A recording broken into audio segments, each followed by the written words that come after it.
Next question is six question, right the additive inverse of the following. Additive inverse क्या होता है? जो भी आपको रेशनल नंबर दिया हुआ है, जिस साइन में दिया हुआ है उसका जस्ट अपोजिट साइन होता है additive inverse.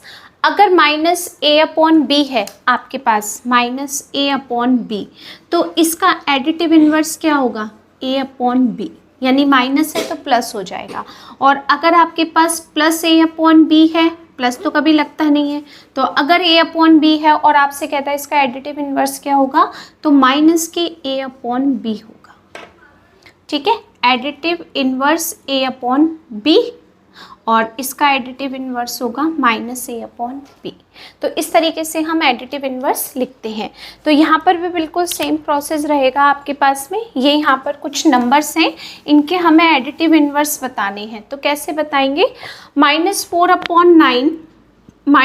Upon 9 additive inverse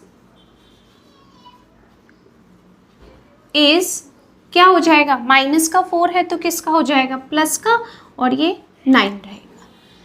okay, -7 upon 8 additive inverse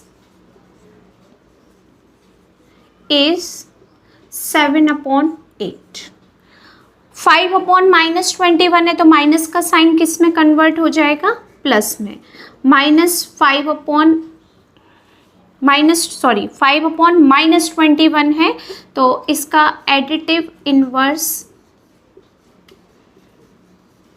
is 5 upon 21।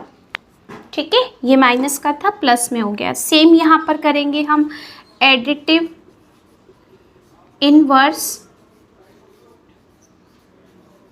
Is 8 upon 50। और यहाँ पर ध्यान रखना है आपको, दोनों माइनस में है, तो दोनों माइनस में, तो ये माइनस से माइनस कट जाएगा, तो आपके पास क्या नंबर रहेगा? 10 अपॉन 31 नंबर रहेगा। और 10 अपॉन 31 कैसा नंबर है? पॉजिटिव नंबर है। और इसका एडिटिव इनवर्स क्या होगा? -10 अपॉन 31। तो हम यहाँ क्या लिखेंगे? Additive inverse is -10 upon 31। ये सारे इसके सिंपल आंसर्स थे। Okay, additive inverse means minus का प्लस, प्लस का minus. Next question 7th, express the following rational numbers as the sum of an integer and a rational number. उसने कहा है आपको ऐसे नंबर्स का कैलकुलेशन करना है जिसमें एक तो हो इंटीजर और सेकेंड नंबर हो रेशनल नंबर, और उन दोनों का सम ये मिल जाना चाहिए 17 अपॉन 5। यानी यही है ना आपका मतलब, express the following rational number. इसको इस तरीके से एक्सप्लेन करना है आपको कि सम ऑफ एन इंटीजर, एक तो इंटीजर होना चाहिए और एक रेशनल नंबर होना चाहिए, उन दोनों का सम इस तरीके से आपको इसमें कन्वर्ट, इस नंबर को लाना है। ओके, कैसे करेंगे हम? 5 का डिवाइड हम 17 में करके देखते हैं। ये फेयर ही है आपका, कोई रफ वर्क नहीं है। 5 का इसमें डिवाइड किया 3 टाइम्स और यहाँ पर रिमाइंडर आ गया 2। ठीक है, तो हम इसको किस तरीके से लिखते हैं? 17 अपॉन 5 को हम लिखते थे 2 अपॉन 5, ऐसे ही लिखते थे। लेकिन उसने कहा है कि इंटीजर और रेशनल नंबर का सम होना चाहिए, तो हम इसको इस तरीके से भी लिख सकते हैं 3 + 2 अपॉन 5। यानी ये हो गया आपके पास में quotient plus remainder upon divisor. तो आप जब इसको प्लस करके लिखोगे तो एलसीएम लेकर देखो यहाँ रफ में। ठीक है, ये फेयर है, ये रफ है। 3 + 2 अपॉन 5 का एलसीएम लो, क्या आएगा? 1। इसका डिनोमिनेटर 5, 5 3 सा 15 और ये हो गया 2। तो देखो आ गया कि नहीं? 17 अपॉन 5। तो हम इसको इस फॉर्म में भी लिख सकते हैं। तो 3 नंबर क्या हुआ? 3 नंबर तो हुआ इंटीजर और 2 अपॉन 5 क्या हुआ? आपके पास एक रेशनल नंबर। इन दोनों का सम आपको यही मिलेगा, रेशनल नंबर। जो क्वेश्चन में कहा था वही हमने आंसर दिया। ओके, तो ये आपको मैंने रफ करके बताया कि इस तरीके से अगर आप चेक करके भी देखोगे तो आंसर सही आ रहा है। तो ये रेशनल नंबर हो गया इंटीजर और ये हो गया आपके पास रेशनल नंबर। ये हो गया हमारा इसको लिखने का तरीका। ये रफ वर्क था। ठीक है, नेक्स्ट क्वेश्चन के लिए स्पेस चाहिए तो मैं इसको ऐसे कर दे रही।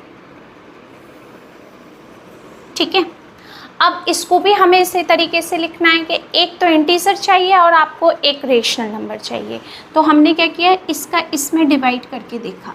4 का डिवाइड 25 में किया तो क्या आएगा, 6 टाइम 24 और ये आ गया आपके पास 1।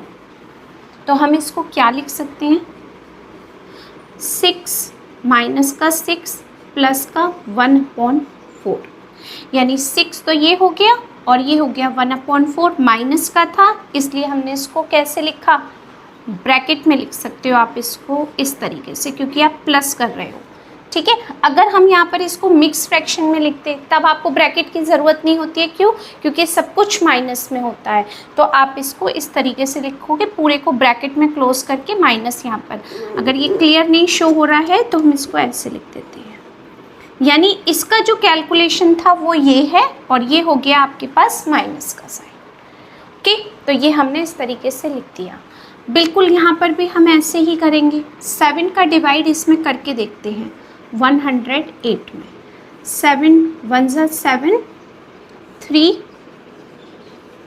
अब इसका डिवाइड करो, इसमें कितनी बार जाएगा, 7 5 ज़ा 35 और 7 6 ज़ा 42, तो 5 टाइम्स जाएगा 35।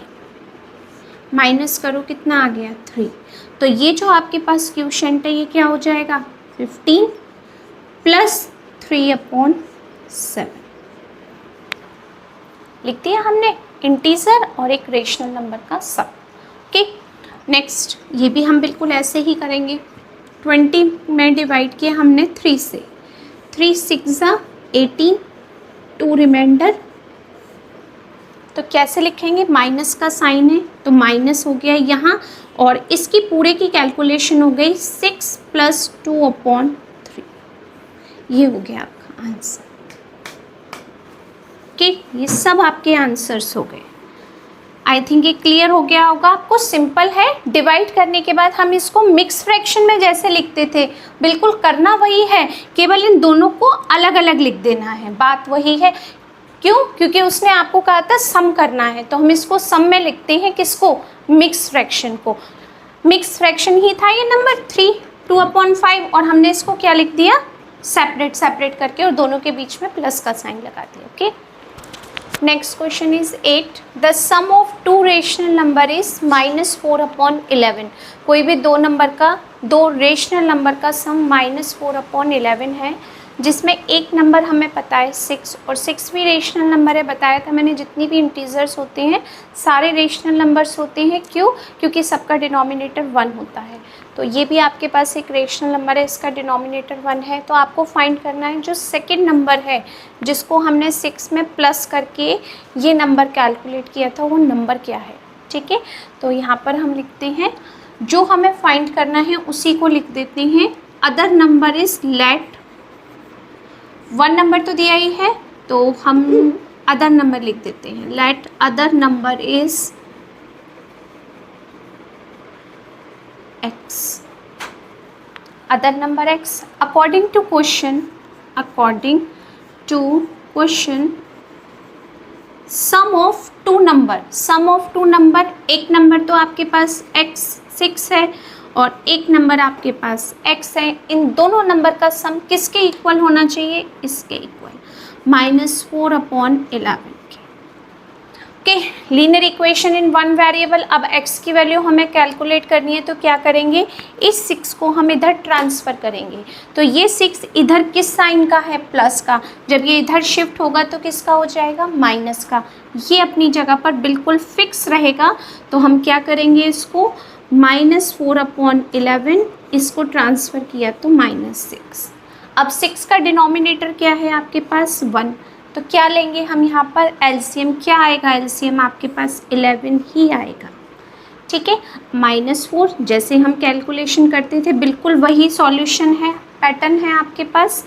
11 का डिवाइड इसमें किया 11, 1 जा 11, 1 का मल्टीप्लाई 4 में, 1 का डिवाइड 11 में करो, 11 टाइम्स 11 का मल्टीप्लाई 6 में किया।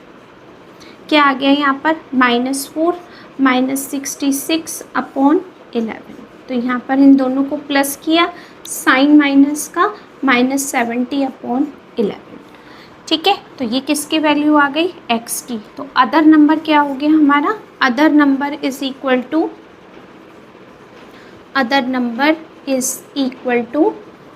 -70/11। ओके, इस तरीके के क्वेश्चन आपने किए हुए हैं, वो ओनली नंबर्स में थे, यहाँ पर रेशनल नंबर्स में है। क्लियर है? इसको हम मिक्स फ्रैक्शन में भी कन्वर्ट कर सकते हैं। मिक्स फ्रैक्शन में क्या करेंगे, 11 6 66 माइनस का साइन रहेगा 4/11। तो दोनों में से जो भी आप आंसर लिखेंगे वो करेक्ट ही होगा आपके पास। Next question 9, what should be added to -11/24 to make -5/36। इस नंबर में ऐसा क्या नंबर हम ऐड करेंगे कि वो ये बन जाएगा, ये मिलेगा आपको आंसर में। तो नॉर्मल कैलकुलेशन अगर करें तो बेटर रहेगा। वो क्या नंबर ऐड करना है आपको, तो डायरेक्टली मैं आपको लिखकर बता देती हूँ अकॉर्डिंग टू क्वेश्चन। इसी क्वेश्चन से हम निकालेंगे सॉल्यूशन। क्या है, -11/24 ये नंबर है, इसमें क्या नंबर ऐड करें हम, वो नंबर हमें नहीं पता। तो हमने क्या नंबर ऐड कर दिया, x को हमने ऐड कर दिया। क्या मिलेगा आपको यहाँ पर, -5/36 मिलेगा। क्लियर है? मतलब इस नंबर में हमने x को ऐड किया तो ये मिलेगा। अब हमें x की वैल्यू कैलकुलेट करनी है, तो वही प्रोसेस है हमारे पास ट्रांसफ़र का। ट्रांसफ़र का मतलब ये माइनस में है, जब हम इसको इधर शिफ्ट करेंगे तो किस में हो जाएगा, ये प्लस के साइन में। तो x इज इक्वल टू क्या हो जाएगा, -5/36 प्लस ये इधर ट्रांसफ़र हुआ तो 11/24। अब दोनों नंबर ग्रेटर हैं, आपके लिए थोड़ा सा टफ हो जाएगा कि हम किस तरीके से इसका सॉल्यूशन करें। तो आप यहाँ पर एलसीएम ले सकते हो। दोनों नंबर बड़े हैं आपके लिए, 24 और 36। इसीलिए किस नंबर से डिवाइड कर सकते हैं हम, ठीक है, 6 से ट्राई करें। 6 6 = 36, 6 4 = 24। 2 से कर दिया, 2 3 = 6, 2 2 = 4। 2 से किया, या डायरेक्ट भी 4 से कर सकते हैं क्योंकि एलसीएम ही की तो नीड है आपको। ओके, 2 ओके है, 2 3 भी हो गया, 2 2 भी 4 हो गया। यहाँ पर हो गया आपके पास 3 और ये 1। फिर हमने किया 3 1 = 3। क्या एलसीएम आ गया आपके पास, 72। यानी हमने जब इसका कैलकुलेशन किया 6 × 2 × 2 × 3, 6 2 = 12, 12 2 = 24, 24 3 = 72। 72 आ गया आपके पास, ठीक है। 36 -5 यहाँ पहले लिख दिया, 11 यहाँ लिख दिया। 36 का जब हम 72 में डिवाइड करेंगे तो 2 टाइम्स डिवाइड होगा। 36 2 = 72 और 2 का मल्टीप्लाई हमने यहाँ कर दिया। 24 का डिवाइड हमने इसमें किया, 3 टाइम्स जाएगा, तो 24 3 = 74, 3 का मल्टीप्लाई इसमें। -10 + 33/72 माइनस किया तो प्लस का आएगा 23/72। किसकी वैल्यू है ये, x की। यानी हमने इस नंबर में -11/24 में अगर 23/72 को ऐड किया तो वो नंबर हमें -5/36 देगा। क्लियर है? तो ये हमारा आंसर हो गया, x इज इक्वल टू 23/72। यहाँ आप लिख सकते हो सबका टोटल मल्टीप्लाई करके 72। ठीक है, तो इस तरीके से हमें सॉल्यूशन करना है। ये हो गया आपका कंप्लीट, एलसीएम निकाला था। सब कुछ फेयर है, कुछ भी रफ नहीं है। Next number 10, what should be added to. यानी ये जो नंबर है पूरा एक ब्रैकेट में है, -9/8 + 11/10। इसमें क्या नंबर हम ऐड करें कि वो आपको 1 मिल जाएगा। वो नंबर आपको नहीं पता क्या है, तो उस नंबर को हम इसमें ऐड करते हैं, तो वो नंबर हम क्या ले लेते हैं, x ले लेते हैं। ठीक है, तो हम इस नंबर को x लेते हैं अकॉर्डिंग टू क्वेश्चन। ज़्यादा कुछ नहीं लिखते, सॉल्यूशन पर ही काम करते हैं। -9/8 + 11/10 प्लस इन दोनों नंबर में हमने क्या नंबर ऐड किया यहाँ पर, x, तो वो आपको क्या मिलेगा यहाँ पर 1। यही क्वेश्चन था ना, what should be added, added का मतलब x ऐड कर दिया। अब पहले इन दोनों को कैलकुलेट करते हैं, जिससे यहाँ जाएंगे तो टफ नहीं होगा आपके पास। तो आपने जब एलसीएम देखा तो 10 4 जा 40 होते हैं और 8 5 जा 40 होते हैं, ठीक है। तो हम एलसीएम इजीली 40 ले सकते हैं यहाँ पर, बिल्कुल, ठीक है। अगर टेबल याद होगी तो बहुत जल्दी हम ये क्वेश्चन कर सकते हैं। प्लीज़ रिक्वेस्ट है मेरी आपसे, टेबल ज़रूर याद करो। 8 का डिवाइड 40 में 5 टाइम्स, 10 का डिवाइड 40 में 4 टाइम्स, और ये प्लस x इक्वल टू 1। 9 5 जा 45 plus 44 upon 40 plus x equal to 1। Minus 45 plus 44 minus 1 upon 40 plus x is equal to 1। अब क्या करेंगे, अब हम इसको ट्रांसफ़र करेंगे। इसको ट्रांसफ़र करते हैं, एक सेकेंड, हाँ, ट्रांसफ़र किया तो माइनस 1 अपॉन 40 है, इधर गया तो किसका हो गया, प्लस का, 1 प्लस 1 अपॉन 40। 1 भी एक रेशनल नंबर है, इसका डिनोमिनेटर क्या है, 1 ही है। एलसीएम क्या होगा, जो ये नंबर है बड़ा नंबर क्या, 40, तो हमने यहाँ लिखा 1 और यहाँ लिखा 1। 1 का डिवाइड 40 में किया 40, 40 का मल्टीप्लाई 1 में किया 40, 40 1 जा 40, 1 आया, 1 का मल्टीप्लाई 1 में किया, तो यहाँ पर क्या आ गया आपके पास, 40 1 जा 40 प्लस 1 इंटू 1 1 अपॉन 40, दोनों को प्लस करो, क्या आ गया 41 अपॉन 40। तो अदर नंबर क्या था आपके पास में जिसको ऐड करना था, 41 अपॉन 40। मान लीजिए मैं आपको रेशनल नंबर में आंसर देती हूँ और आपकी बुक में मिक्स फ्रैक्शन में आंसर होता है, ज़रूरी नहीं है मैच करे, तो जो मिक्स फ्रैक्शन में आंसर होता है उसको फ्रैक्शन में कन्वर्ट करके देख लिया करो, ठीक है। मिक्स फ्रैक्शन होता है उसको हम फ्रैक्शन में कन्वर्ट करके देख सकते हैं, क्या हमने जो आंसर यहाँ लिखा है वो वहाँ मैच हो रहा है, तो इसका मतलब सही है। आप मिक्स फ्रैक्शन में आंसर दो या फ्रैक्शन में आंसर दो, बात एक ही है। यहाँ कहीं नहीं लिखा है कि मिक्स फ्रैक्शन में आंसर देना है, ओके।